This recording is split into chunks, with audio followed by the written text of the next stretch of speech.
แม่ย่าเจ้าขึ้นหน้าข้าวแต่มื้อนี้ มาช่วงสนามมาช่วงหนัก มันสิได้กินอยู่บ่เลยพวกเต่าแล้วมันสิลงแล้วเป็ดยังบ่ทันมานั่น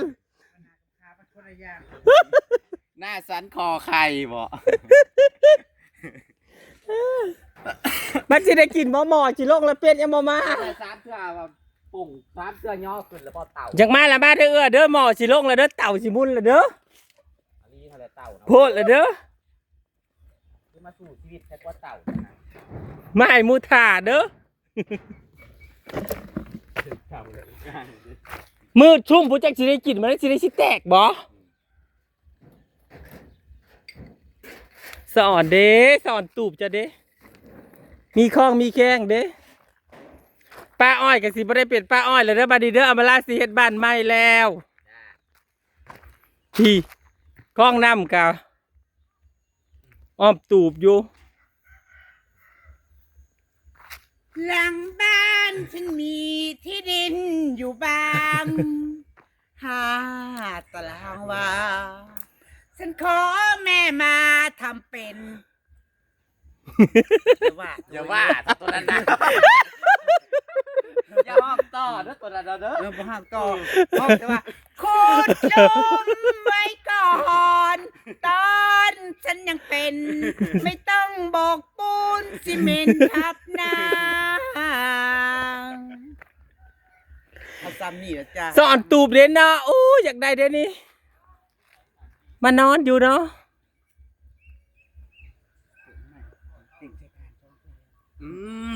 คือว่าแล้วก็ว่าตะกี้ผ่านไปมาเฮ้ยเฮ็ดมันแล้วเวียกจังมาว่ะเลยว่าอย่างที่เพิ่นเว้าอยู่ว่าติดกันยังบ่ได้ไปฮอดเงินอยู่พุ่นน่ะ เพิ่นโทรให้สุข่อยอยู่ก็ได้สุข่อยก็ได้ขึ้นมาแล้วกี่ขึ้นมาแล้วเนาะ ก็ยังใหญ่เลยตัวเรียกเวียกก็ค่อยมาว่ะม เอาสิเพิ่นโทรไปใส่แต่จนอันนี้จนสิขึ้นมาแล้ว แต่ก็บ่ได้ไปทั้งนั้นเลยสุข่อยก็ ตั้งแต่ได้มาคือมันนอนตัวหนึง แล้วมานอยู่บ่ นอนฟันเอาเหล็กกับว่าแม่นตาย พูดเอาบ่บอกบ่อีหยัง หนาวเกือบจังตายเฮ้ย แล้วพอได้มานผู้ชายมานอนบ่คันเสียผู้ชายมานอนก็ให้เขามากลางเว้นก็เด้อให้เขามาเห็นทางยางก็เด้อบ่แม่นเสียเขามากลางคืนตกคอหักตายเด้อ ขอไงกันล่มซะบ่ตัว ต้องให้เขามากลางเว้นเด้อให้เขาเห็นแน่เห็นมากลางคืนนี่เขาลัดมาใส่ตูบนี่ก็หักตายเด้อข่อยว่าตกลงไปนี่มันเลิกอะไรได้ดีนะ ว่าไฟตอกลงมันขุ่นมันดับ จักเด้ แบบไปจะให้พื้นมันนั่นมันแจกแน่เด้ย น้ำ ตาม ลง ที่มือแล้วมันก็ยังบ่โวกอยู่เป้าให้ สิมีเงินมีซานเป็นของตัวเองเต้งนะบอกยังบ่เคยวางแผนเลยสิปลูกเงินหม่องนี่เด้อสิเฮ็ดชมนี่นะ เท่ากับมีดินกับมีเฮือนแต่ว่าเอ้ยนอกไปสิมีดินกับ ก็ที่เห็นกันนี่แหละจ้า จ้า สวัสดีจ้า ตอน ฉันยังเป็น มีดินกับมีเฮือนแต่ว่าทุกคนเนาะก็ยังบ่ไปบ่มาอยู่เนาะน้องก็โอ้เห็นอันนี้กูถึงยังบอกว่าอีหยังอีแนวอยู่พี่น้องมาสีดนี่ถ้าเฮาสิมาปลูกหยังกับมันผงมันผุยนะวะเนาะเอามาปลูกแล้วมันสิบ่อยู่น้ำบ่อยู่เด้ บ่อยู่แน่นอน แพงเนาะ อืม บ่อยู่แน่นอน มันติดมาสีดมันเจ็บนี่จักหน้อย น้ำ เด้ แห้งใดอันนี้ จะสิ น้อยได้จรวดได้ปุ่มบ่ ได้อีปุ้ม อืม ตอนแรกฉันก็ว่าสิทางเป็นโซลาร์เซลล์แล้วเฮ้ยบัดน้ำมันบ่แห้งก็เลยใส่บ่ได้ อันนั้นก็ทางอันแรกเลยแล้วมาทางที่2หมอกกับพุ้ยนี่ ก็บ่ได้ เลิก45 เมตร อันเปิดน้ำประมาณฉันตั้งเวลาใส่น่ะ7 นาทีน้ำเบิดแล้วกราฟไปใส่ตัวเก่าต่อสรุปก็คืออันหนึงอันนี้ก็ทางเบิดมือเลยแต่ของชาวร้อยได้บ่ ของอีร้อยทางประเดี๋ยวมันได้เลยน้ำแห้งพอบัดจุบันใหญ่มาทางใกล้กันมันก็ผัดบ่มีนะ เนาะมันก็ใกล้กัน แล้วกราฟไปใส่ตัวนั้นแต่ก็น้ำบ่แห้งน้ำก็บ่ค่อยแห้งดอกบ่แห้งเท่า200หรอก แม่นมันน้ำน้ำหมองอึดก็อึดเนาะมันบ่ถึกทรายมันก็ แม่นเว้ยเอาไปใหญ่เลินนะเว้ย หมองถึกทราย 3หม่องพุ่นเพิ่นทางวางแรกนี่ จังว่านะ บ่ได้มีน้ำจักบอกจนไปตรวจไปเช็คแล้วมีน้ำทางลงไปเพราะบ่มีน้ อ เอ้า ในใจบ้านหน่อยนะบัดภาคทั้งข่อยนะบัดมีอยู่คันภาคแต่ของงูเขาเข้ามาบ้านแต่นี่บัดทางลงไปนะ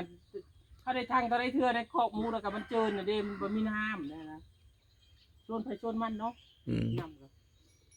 หากแต่ว่าในบ้านน้อยน่ะมันถือบ่ออยู่ของข่อยน่ะกระทางลงไปแล้วจะน้ำบ่ขึ้นไหลลอยๆ อันนี้ก็ยังรอพายอย่างพี่น้องกระสังมาจะไทยโพดก็บ่อยากว่าจะใส่ของเวียดของเวิร์ดนี่ อลีนั่นแหละ พอบ่อยจังเวียดมันบ่ทันได้พอปีกขโมย มัน ผูก เหนื่อยเบิดแล้ว อันนี้น่าสิใช้ผ้ายางบ่ พายาง เออ น้ำจังอยู่ น้ำจังบ่แห้งแบบ อื ว่าม เนาะ แต่ว่าบักกี้หินคือว้าวนี่แหละนี่นะสัญญาณมันสดบ่แม่นหยังดอก อืม น้ำนอลายเนาะ บักกี้หินอันนี้นะ แล้ว ได้ ใส่ ได้ก็ว่าเอาปูนมาโปะโอ้ โอ้ ยเบิดจะกระท โอ้ บเออ อันนี้ไทยก็ว่าเอาปูนนะ ของซานก็ว่า แบบพื้นมันจะให้เสมอแบบว่าเขาก็มาเคลียร์แล้วก็หรือว่าเอาทรายมันก็ทรายมีอยู่เดิ มาถมพื้นเนาะ มาลมเป็นลุมเป็นบ่อบ่อยมันคม เออ ข้างๆมันนั่งก็คิดความคิดนะความคิดเกษตรได้หรือบ่หรือว่าซื้อพยามากระปลูกพลาดไปเลย เออ ความคิดว่าจะเอากระสอบปุ๋ยนะเฮ้ย เอามาย้อนเอาบ่ มาย้อนแอะ เออเออเออ ก็ เออ ก่อนโดนกับหินพยางนั่น แต่ว่า อืม เขาคือคงบ่เต็มเพื่อละเอียดอยู่บ่ได้ คลองอยู่หั่นนะ คือว่างามคือมัน ก็คือกันเดี๋ยวมันกระดิกหินคือกันเฮ้ยนะต้องสลอยกันเลย คือว่าได้ใบไม้ลงมันน้ำ มัน แดง หิ เนาะ นหิน โอ้ยว่าพืชพายางนะพายางใหญ่บ่ แบบเขาเอื้อเรียกป่านั่น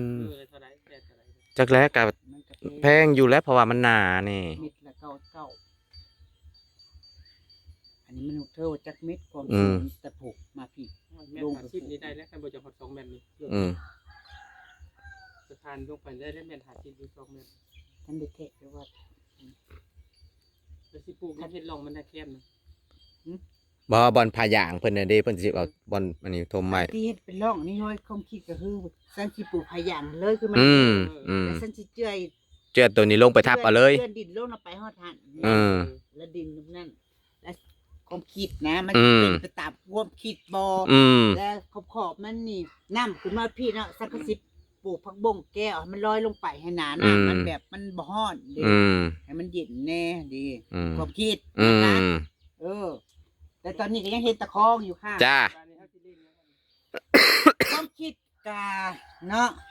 กะเลี้ยงป่าพยูนป่าโลมาปลาวานนะ ปลาหมึก วะ วะ มันขายยากข้ามาสิเรียกปลาเค็งกับเขาเรียกเบิ่นเลยเด้ แม่น อืม เล่นปากเค้กแต่ว่าไปเส้นคิว2ครั้ง เออ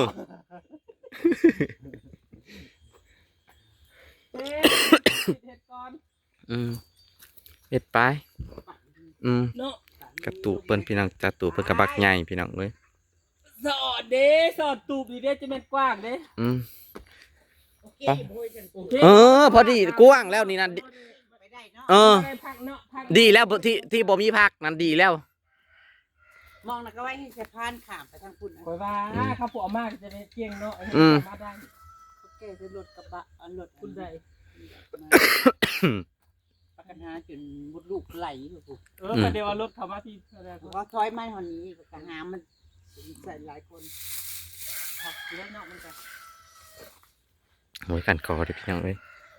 จังมือเขาอันนี้นั่น ย่างติดตรงนี้ อืม เขาชื่อไหนติดระบุนี้ วิญญาณที่ใส่แบตใช้ทัวนี่นะบอส ของควันลาบ่ ใช่บอส โอ้ยพี่น้องเอ้ยจักจอนแซงเนี่ยเด็ดจ้าอืม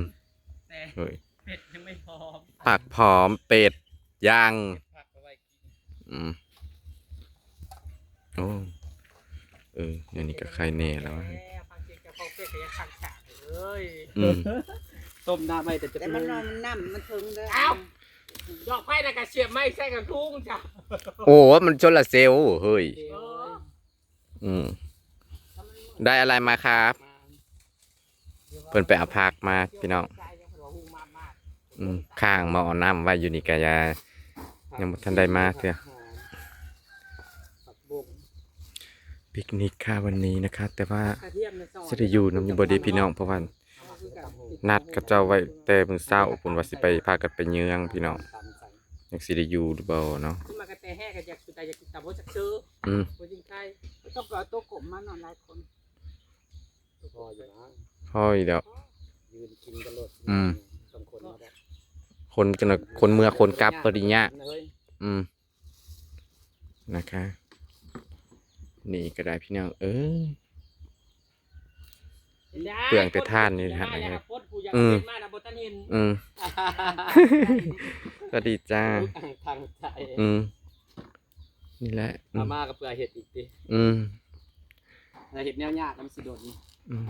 โคคั่วเลยยากเลย คนละอย่างแล้วแม่นแล้ว นึกว่ากระเห็ดต้าแต่โดนได้ เฮิงอะไรขนาดนั้นป้าจูงง่วนะมักใส่ก้อนกองใหญ่เอาง่วแหละแล้วมาใส่ จุก่อน ยังนี่นะ เฮ้ย กองใหญ่ๆเผาโลด แต่ว่าเป็นกระเบะน้อย บุญวนาบอนะบุญยังข้ามมือนี้นั่น เสียงตุ้มๆแต่เช้า เอาบุญละบอก บุญนะบอ ที่แม่นั้นมันต่อจากนี้เนาะบุญมันเดี๋ยวในช่วงนี้มันเป็นบุญโซนนี่อยู่แล้วกสิบุญกลุ่มข่าวบุญบ้านพระเจ้าแล้ว ก็กินเป็ดแล้วก็ไปเป็นยัง ตามีพี่น้องบรรณบอก บ่ได้มีแล้วก็ไปหาเฮ็ดพี่น้องอันน้ำยาพ่อเท่าไหร่ ตัวมันหุ่จักคนบรรณบอก บ่ได้หูไป เอานี่บ่เลยครับบ่ลืมไปเลยบรรณบอก บ่ได้หูไปแล้วก็ไปเฮ็ดก็ห้ามแล้วไป เฮ็ดตีเอาบ่ ย่างรอเล่นในแท้กันบ่ ย้อนเป็ดนี่ที่เป็น บ่ตามชื่อบ่เคยไปบุญนะบ่จ้า เคยไปช่วงเขาให้บุญเล่นตะกี้พายนำรถได้ในลุ่มเคยไป เคยไปเทื่อนึงเลยนะเฮ้ยจะไปถ่ายคลิปนะบุญพายนำร่นบุญในเคยไปอยู่ นะครับพี่น้องตอนนี้ก็รอแค่เป็ดจากที่จะอยู่กินมาสเปนบอกเนาะ นะพวกกินผักมันต้องมี อันนี้ทำไมแรงนะตะบามาละทำไมย้ำแรงมันออก น้ำไม่กินซุ่มกินซิงนะบอเดี๋ยวมาสอนเนาะ จักรถดินเจ้าพูดได้ดีนั่นก็เอาแต่นี่ขึ้นบ่ดินบอกพูดที่จักรถเอาแต่นี่ขึ้น แม่เต็งโคตรนี่ขึ้นมา ดิเขาตักคอขึ้นมาซื่อๆเฮ้ย เนาะหัวลายแล้วนี่ มันค่าอ้อยดิก็เลยบริชมบ่ได้ มองลอยไปแล้วมองลอย